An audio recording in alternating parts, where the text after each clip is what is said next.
Yes, my name is Abel Chidu. I'm the Managing Director of African Mushroom Growers Uganda Limited.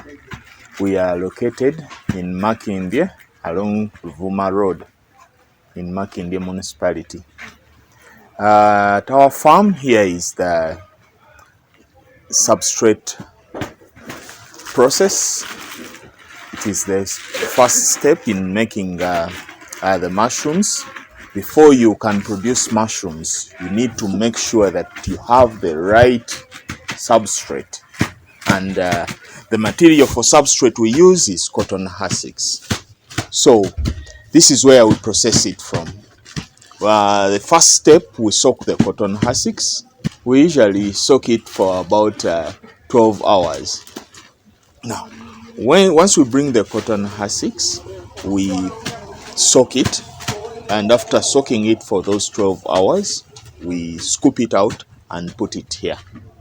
Here, we add in some ingredients which are lime. Lime, why we add lime is because we want to, actually lime is a pH buffer. It neutralizes our substrate. So our substrate is basically a mixture of lime, water, and cotton husks. For us, we don't add in any other thing. We don't supplement with. Of course, some people supplement with maize bran, but for us, we don't, because we purely use cotton husks, and cotton husks is the best substrate for oyster mushrooms. So once it's here, it has been mixed.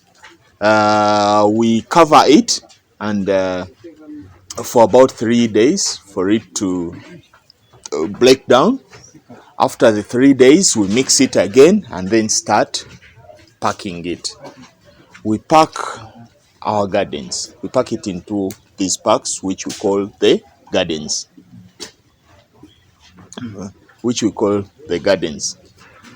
Yeah. Now, these gardens can be of any size. For us, what we specialized in, or our standard, is 2.5 kilograms. 2.5 kilogram gardens. But of course, it might be bigger or smaller depending on what you want. But for us, at African Mushroom Growers, our standard is 2.5 kilograms.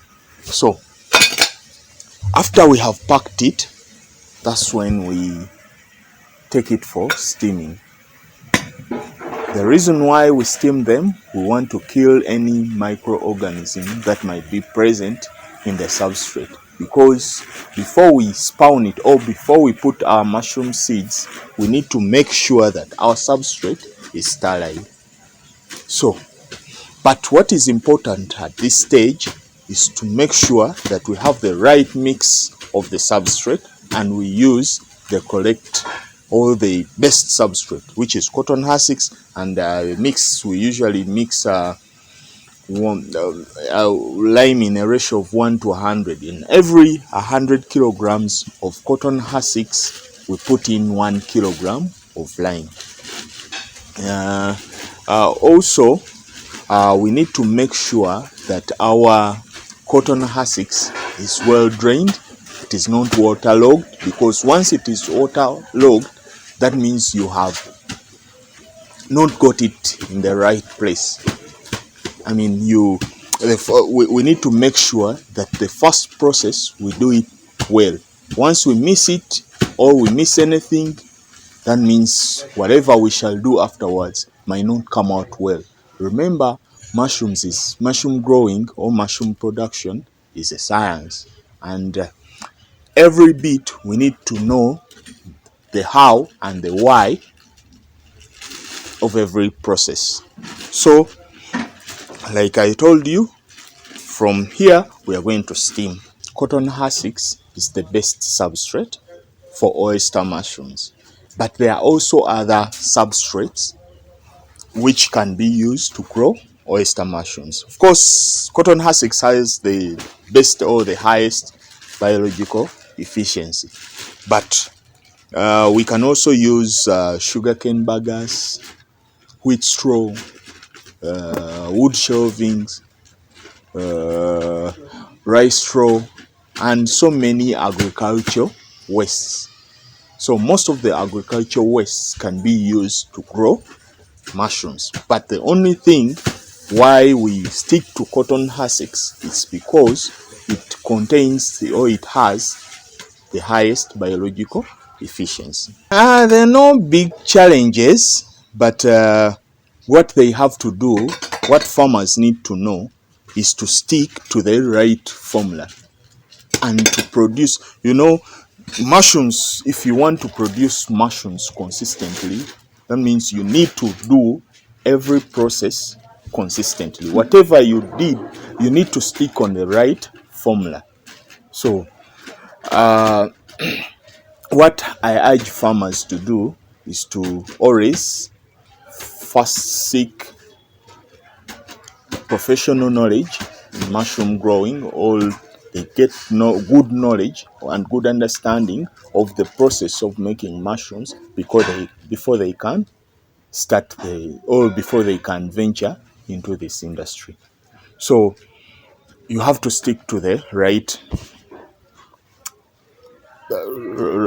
formula. Yes. Of course, if a farmer messes up at this stage, she or he might not get the mushrooms even out. Their gardens might end up getting molds or infections, because once the garden is maybe waterlogged, or once it's not drained, once the cotton hussks is not drained properly, or once the cotton hussks is over drained, we may end up with molds. First of all, once the cotton hussks is waterlogged, we may end up with it slows mycelium growth, and maybe eventually our gardens might get contamination or might get like green mold. Also, once the cotton hussks is over drained, it will also the garden will not produce mushrooms properly. They will produce actually less mushrooms. Other types, like for example, we also do button mushrooms, but button mushrooms is not grown in the same way like oyster mushrooms. Uh, button mushroom mycelia feeds on composted substrate, but for oyster we don't need to compost the substrate. For button mushrooms we have to compost the substrate for about almost a month. Yes, but for oyster mushrooms, but why I am talking about oyster mushrooms, because it's the common mushrooms. Most of the farmers, actually, if not most of the farmers, grow oyster mushrooms because it's easier to grow, and it's many people know it, and the demand is big. Usually, if we take our standard of gardens, each kilo of dried substrate, the dry cotton hussks, we shall mix it with about still 60% water, and then eventually it will make one garden. 1 kilo of dried substrate will make one garden. But like I told you, different farmers have different sizes of gardens. That means if the size of the garden is bigger, maybe they will need 2.5 or 2 kilograms of dry substrate. But for us, we put in 1 kilogram of dry substrate, which will eventually make, after adding in water and everything, it will eventually come to 2.5 kilograms. But now, if we use that cost, a kilo of cotton hussks currently costs 1,200 shillings. So that means if you have to make like 1,000 gardens, you will need 1 ton of cotton hussks, which will cost you 1.2 million.